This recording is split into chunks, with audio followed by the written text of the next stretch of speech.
Okay, so we're working our way through this, and to be honest, some of it's going really well, some of it's not. Okay, one of the areas that hasn't gone well, we were saying about the decals are a little bit cheap and a bit nasty. I don't want to handle this too much, because obviously it is, but as you can see, we're coming along with this area down here, and as you can see, yellow goes to the front of all these markings, okay, and it's the same on the tail. So we've got yellow at the front with the numbering at the back here. Unfortunately, when you spin this guy round, okay, it doesn't work because the numbering, okay, is round the other way. So you've actually got black to the front and yellow. So what I've actually done here, I've cut the decal into 3 parts, and now I'm going to attempt to put it back on. So as we know, the number is 100. So I've just literally slit these up, and I've put a small hole in one of them as well, just trying to do it. But this way we should be able to turn the numbers now all around. So we need to make it quite wet because I've played it up, but you can see down here it's going to be a little thing. So this one here, so we want the yellow to go to the front, and it slants back now. So now we've cut it the other way, technically we've got it upside down. So we're going to have the one like here.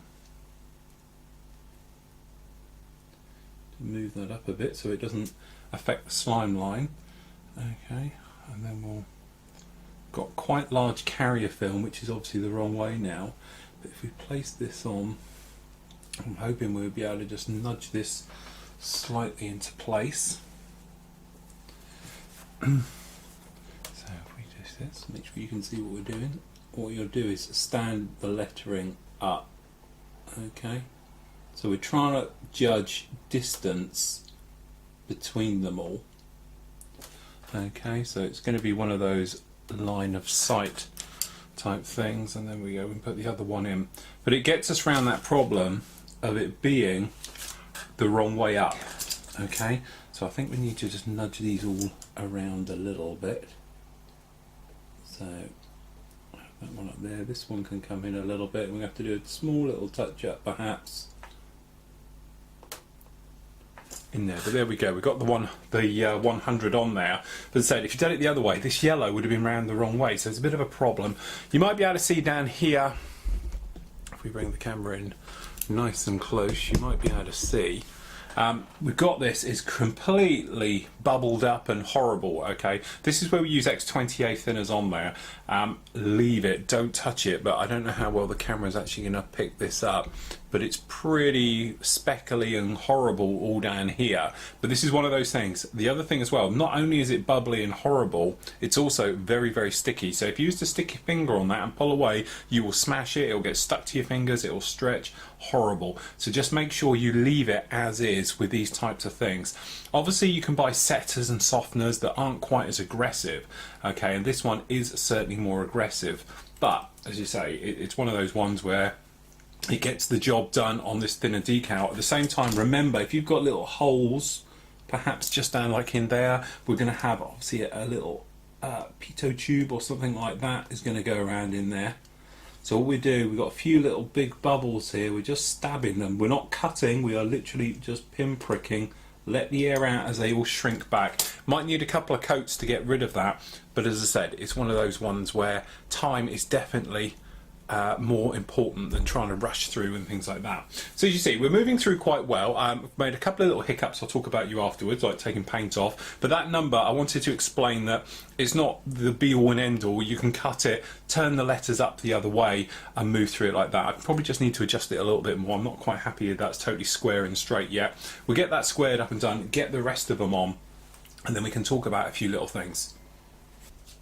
Okay, so that's all done there. Now, we've spoken obviously about decaling and various ways to stop silvering. So, quick recap, obviously gloss coat helps 99% of the time. Past that, the decal themselves, depending on how they work with the various setting solutions perhaps you're using, things like that. Sometimes certain decals work really well, other ones don't work as well. So what you're trying to do is just find a healthy balance to get it almost down. Now, to be honest, as bad as these decals were, it really worked well with X28. They shriveled up, they went on, but in some ways they went on a little too well. So if we just show you here, if we just bring this camera in a little bit, you can probably see down here. Now, you might catch it in the light. You see these little bubbles? that's just tiny pinpricks of air where it's adhered so well, it's actually put them through. So what we've had to do is literally going around with every single one of them and prick them out like this, or with a small knife and various things. Now that has been a bit of a bugbear doing this particular model, because I've been around it now probably 13, 14 times. But, as you said, it's well worth it, because if they go down and they go down right, no problem at all. Now, if you get a decal that goes down and for some reason it just, no matter what you tend to do, you can slice it with a knife, you can prick it with a pin to get the air out of it. I put thinners down, but if you're using setting solutions and it still won't do it. Okay, and we've all had decals that do that. Your last resort is to use glue. Now, we spoke about this before, so for this one we're just using Tamiya Extra Thin, but basically any type of the hot weld glues will do it. Two things to remember. First of all, this will melt the decal, okay? Make no mistakes about it, it will destroy a decal. So what it is literally a touch and then leave it. If you brush it, it will actually strip the colour out of the decals, i.e. you will just take, if it's like black, it will take the black writing off. If it's coloured, it will take the colour writing off as well.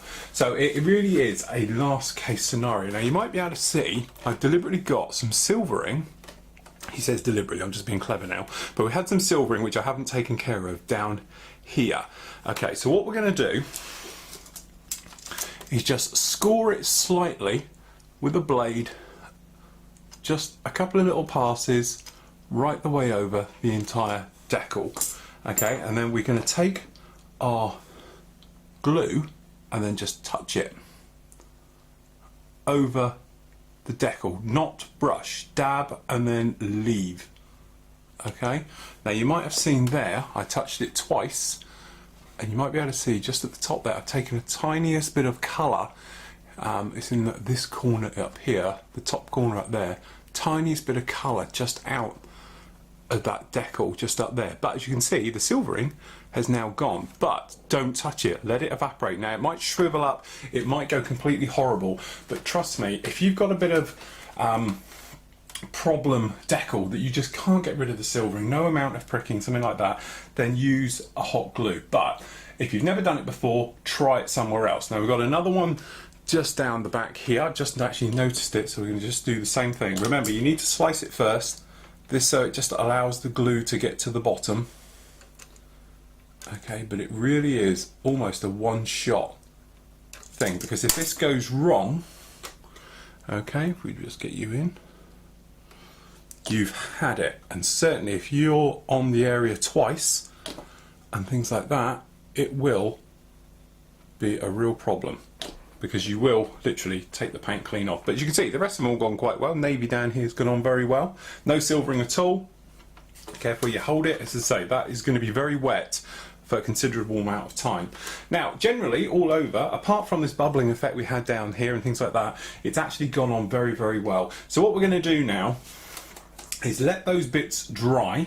Okay, and then we're going to come along, give it a coat of fuchsia, and then leave it for 24 hours just to totally go off. But as I said, we're now in the colourful stage, we're looking really nice. So what we're going to do is get that on to really protect all the decals and everything else, a nice good gloss coat. Okay, and then that way, when we come along with weathering in a moment, to be honest, we're going to be post shading this one, giving it a little bit more, and then we're going to give it another quick flat coat on top of that to kill it down. Then we're going to come back with pigments and give it a pigment scrub to get that browny grime colour that they have, especially over the top of Tomcats and down the crew boarding area. Then we can start going around doing little pick out of weathering and things like that. But because it is a cag bird, they do tend to keep them nice and clean and everything else. So we won't be going over the top if we're going to be like the standard line jet when they're really given a hard time. So that's it for now. So we'll let those bits dry off, get a clear coat on it, then we can get on with further weathering. Okay, so with the Tomcat drying out of the way, we can get on with some of the weapons. Now the weapons, funnily enough, have these nice little slots in them. You can probably see down here. Now the great thing about these having these slots on is that we can actually fit them on and off the model as we like. So what I'm going to do is I'm going to give it a sort of wide spectrum of different weapons fits. So if we wanted to, we could display it. Obviously it's in the air, so you can see the underside, perhaps with 6 Phoenix missiles, or perhaps we'll do a combat mix of some Sparrows, Sidewinders and Phoenix. Perhaps we'll put freefall bombs on the underside, and then we'll have, I don't know, perhaps a Phoenix on one of the pylons, the targeting pod, whichever way we want to do it. Because of that, what we need to do is do all of the different pylons as well. So we've got one of these pylons here, which is to go onto the would be port side. This is to carry one of the Phoenix missiles, like so.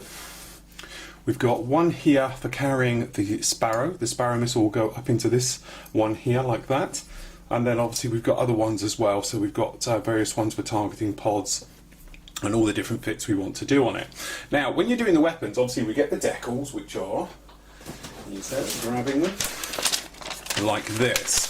So we got the bands on there, and if you ever have trouble spraying and things like that, you might want to resort to using these bands. Certainly these black little tiny lines we've got down here, as well as we've also got, you know, obviously the yellow striping for saying they're live weapons. Sometimes it's easier to use the decals than it is to mess around putting stripes in. The only thing I've done here is that, as you can see, we've pre-sprayed the area with the yellow, just so we can put this yellow banding on, which will make it just a little bit easier. So what you can actually do then is take your tape. So we're down here, we've got 1mm jammy dog tape. We can just take a little line off like this, grab the particular weapon we want to use, okay, and then we can just simply roll it around, okay, trying to keep it as square as possible.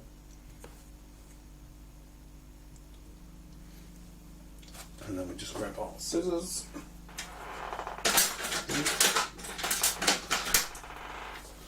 like so, and then give it a snip,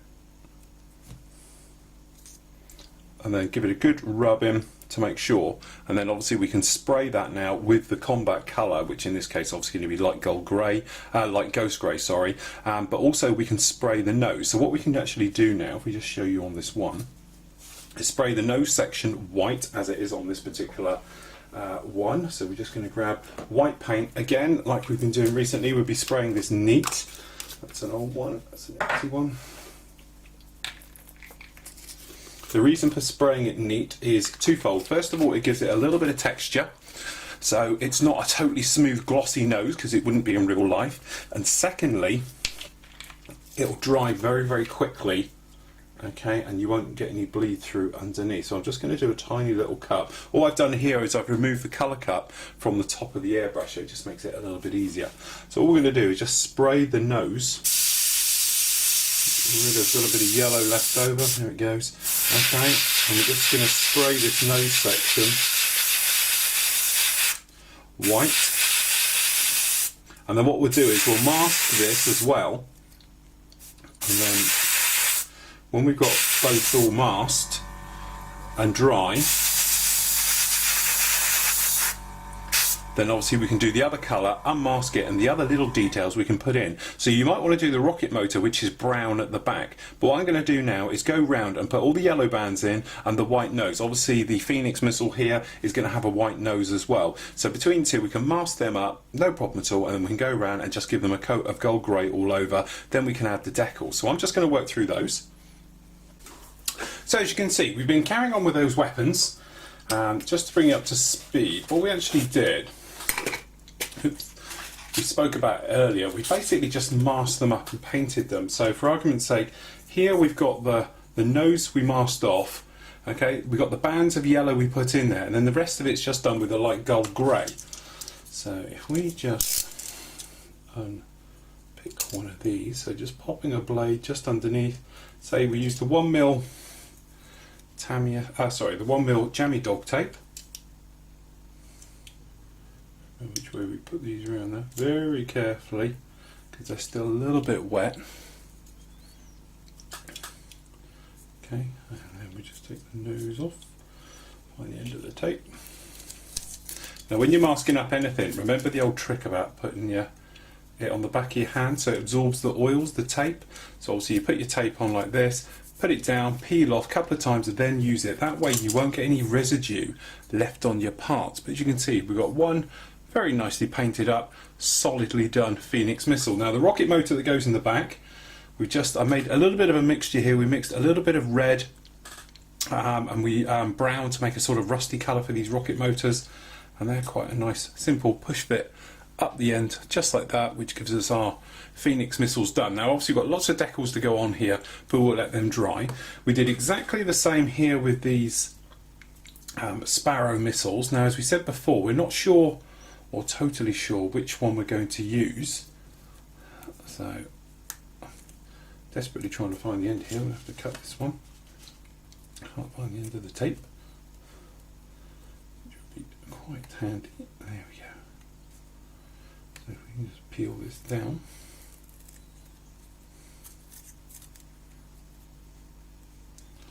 Now what we can do, there we go.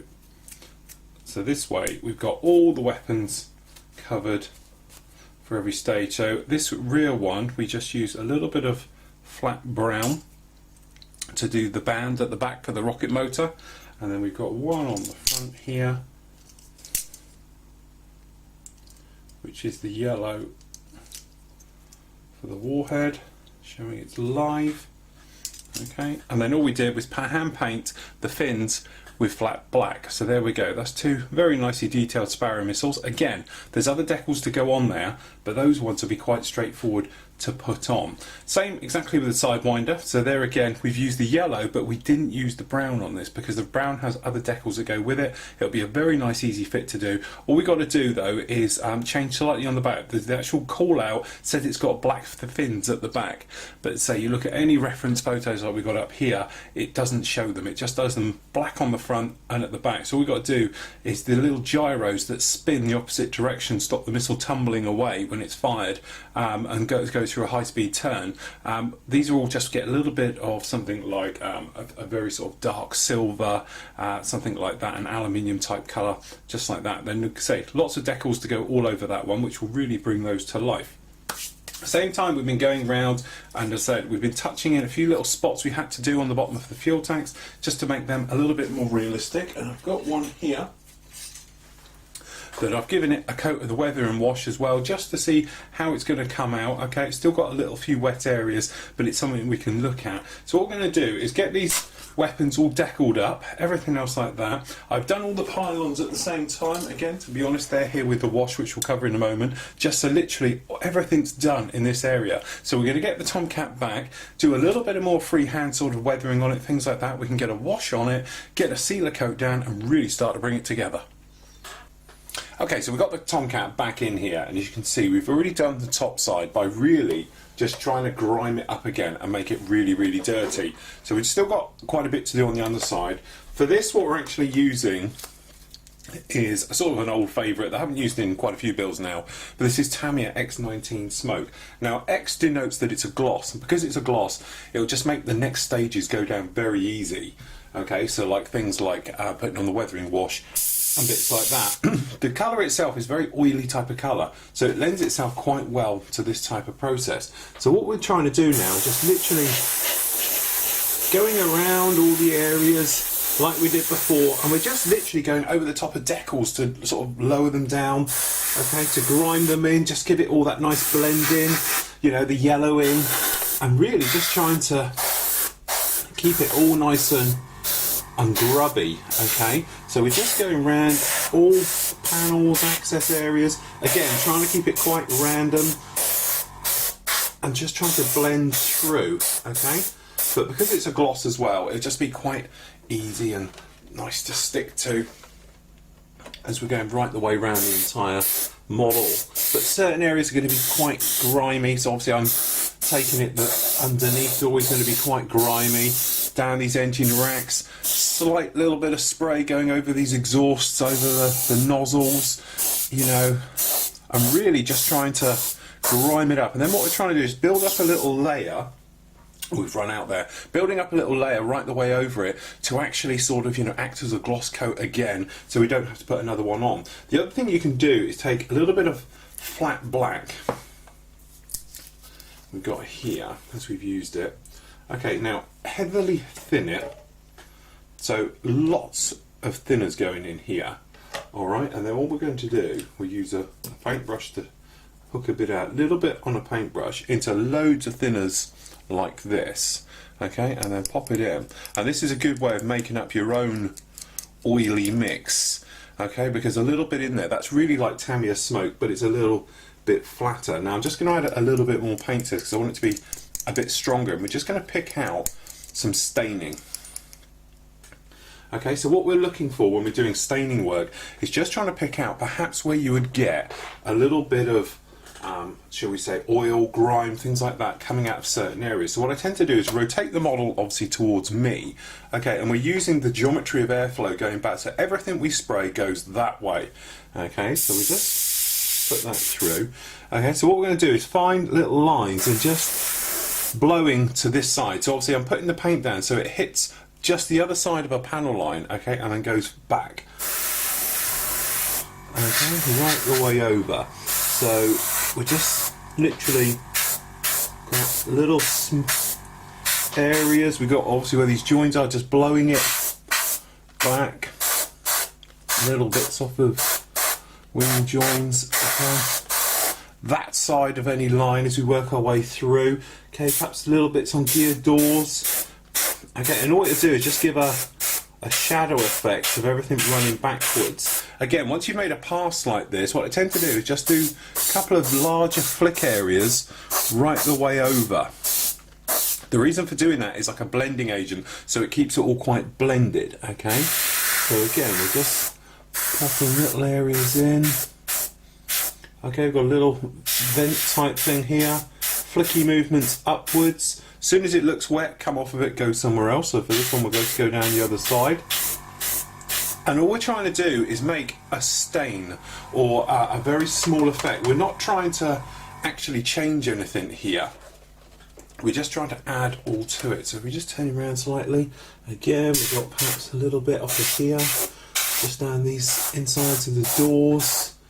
Again, over the decals, if they're looking a little bit strong and you want to dull them off a little bit, perhaps a little bit around these edges because it's very near the burner cans, you might want to stain off just a little bit more heavy around the chaff areas, around the buckets around the back and flares, little speed brakes, anything that's looking a little bit too clean, obviously. Now this is going to be a double action because obviously we've got the weathering wash, which I'm going to show you a couple of really good techniques. Okay, but again, nice big spray over, putting down decals, and all we're doing is griming down. Now don't forget, at any point, if you go totally over the top and this goes wrong, you can come back in and literally just go over it with the lighter colour and do corrosion. And what that'll do, really, is give you a fantastic sense of depth. But just remember, go right the way over and just give it a very thin coat over everything. And that way, it will just dull it down and blend. Okay, so obviously you're trying to keep everything on the same type of plane. Now if you wanted to, and obviously in real life, you could go around and put in a brand new panel, mask it up, come back with your original bottom colour, okay, and give it, and it'll look like a panel. And that works really, really well a lot of times. But again, you just need to have that certain sort of, you know, get this right. Remember, right at the front of the aircraft, you're not going to get much dirt. It's really from here back as we're concentrating on, apart from obviously crew access areas. But all we're trying to do is just generally build up a very light grime effect. So hopefully you get to the stage where you're something like that and we're looking very nice. So just make sure you've just got nowhere really clean. We don't want anything too clean. Okay, I'm going to stop. The big thing is knowing when to stop, because it's very easy to overdo this. But there we go. There's our paintwork done, just like that. Okay, so hopefully she'll be dry because it's very light passes. And as you can see, we've done just the same on the top side to go right the way through. Top side has obviously had a little bit more. That sort of spray pattern we were doing, a lot more along the walkways. I've worked out where I think it roughly all is, and to give us that nice sort of grimy look. But again, it looked a little bit too heavy, so I went back with the original colour and just put in one or two little anti-corrosion marks just to make it look a little bit nicer. So what we can do now, because we did this just pop this lid on, we popped on the X19 smoke. Because it's a gloss, and to be honest I did it last night, it's totally dry now on the top. We can actually go around with a coat of with a wash. Okay, two options for this. Dark dirt, which is more of a browny colour, okay, it's like an oily colour, or black. On an aircraft like this, I think you could probably get away with using the black. The black tends to be too strong on smaller colours, but on this darker colour on the top, I'm going to go with black, because I want it to look very strong, okay? Second thing as well, it looks slightly better on camera, whereas if you were doing it reality for your home, you might want to use something like the dark dirt. So really, it's a personal thing for the washes. Obviously, you know, you can use any wash you like. There are others available, but these happen to be the ones that I make. Okay, as I said, dark dirt I'll probably use for the underside because it's slightly lighter, but for the top we're going to use the black. Now I won't do the underside obviously for about 6 hours until that's totally gone off, but we can do the top. So we've got the black here. Okay, and I'm just looking for my brush, which I can't find. So what we do, clean brush here. Okay, into the area, and all we're going to do is brush it on. Now you've seen me do the washes a million times before, there's loads of videos on doing washes. In a nutshell, make sure the top coat is totally dry.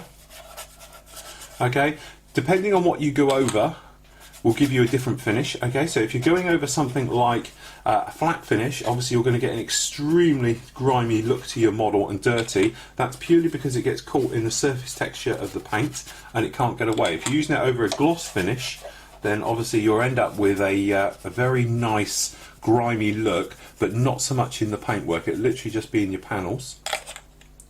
The more you wet your cloth when taking it off is obviously the more you'll take away. So if you just want to take away a little bit, a drier cloth, the more you want to take a wetter cloth, because all you're doing is rehydrating the clay. So for this, really, it's more like a sort of satin finish. But what we want to do is make sure we're covering every single area. Don't just do panel lines, because what you can find is you'll get a grime line, as I call it. So if you keep it all even, it'll give you a nice, even, grimy finish to the entire model. So we just walk this all over it. At any point we can recover. So if we think this black is a little bit too strong and too in your face, then what we can do is we can switch and put some dark dirt over it. So this is going to take me a little bit of time, so I'm just going to brush this over the entire of the model and leave it to dry, and then we can get it off.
Okay, so there we go. Wash is all on. Two important things to remember.